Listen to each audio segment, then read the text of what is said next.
The wooden cage was the size of a cupboard, and a baby orangutan had lived inside it for more than a year.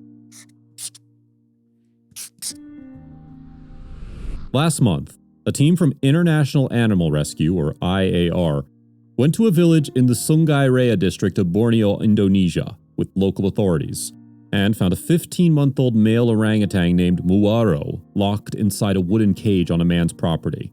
The cage was only a few feet wide and a few feet tall, and the rescue team wasn't sure if the man could even let the baby orangutan out.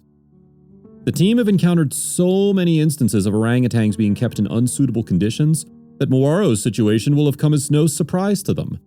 Liz Key, PR and communications manager for IAR, told the Dodo. Nevertheless, it's always heartbreaking to encounter a young orangutan that should be living high in the trees with his mother, shut up in a cage, bewildered and alone. The man claimed to have found Muaro in an area of land being cleared for a new palm oil plantation. He said he felt sorry for Muaro and decided to bring him home.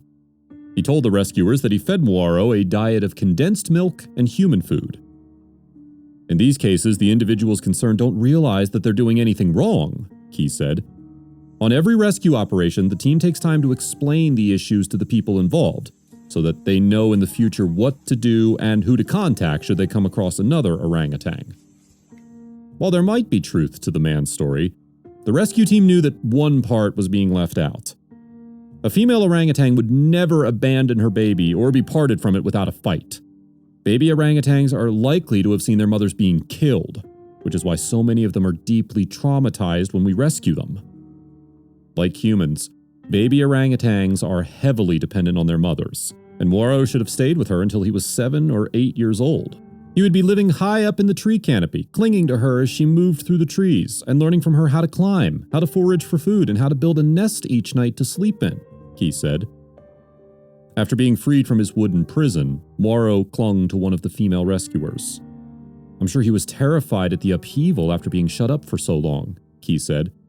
And it's natural for a baby orangutan to cling to his mother or a mother substitute, particularly when frightened or feeling threatened. Muaro initially seemed to be in good health, but upon closer inspection, the team discovered that he had a respiratory issue and skin problem. Before starting the journey to IAR's Orangutan Conservation Center in Ketapang, West Borneo, the team made sure to give Muaro food and a bottle of fluids. For the next several weeks, Muaro will stay in quarantine so the vet team can evaluate his mental and physical condition. But once he has a clean bill of health, Muaro will be able to meet the other baby orangutans, and he'll even go to school to relearn how to be a wild orangutan. We are hopeful that Muaro can be successfully rehabilitated, Key said.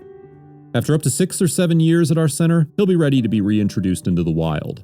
As he's so young, he stands every chance of being able to learn how to fend for himself and develop the skills he'll need to survive back in the forest.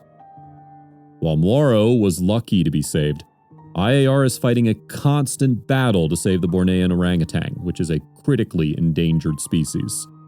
There are currently over 100 orangutans at the Orangutan Conservation Center, and it's becoming increasingly difficult for the team to find safe places in the forest to release rehabilitated orangutans back into the wild. Through our rescue, rehabilitation, and release program, we're only treating the symptoms of the problem, not the cause, Key said. What is urgently needed is for all parties involved to take action to protect and preserve the forest habitat the orangutans need to survive. Every individual counts in our efforts to save this critically endangered species from extinction, Alan Knight, CEO of IAR, said in a statement. The lives of Muaro and all the other rescued orangutans in our center are so precious if orangutan populations are to be preserved for future generations. It is absolutely vital that the root cause of the problem is addressed, the relentless destruction of the rainforest, if we are ever to halt the decline of orangutan populations in the wild. If you liked the video, please give it a thumbs up and consider sharing it with your friends and family. Thanks again, and we'll see you in the next one.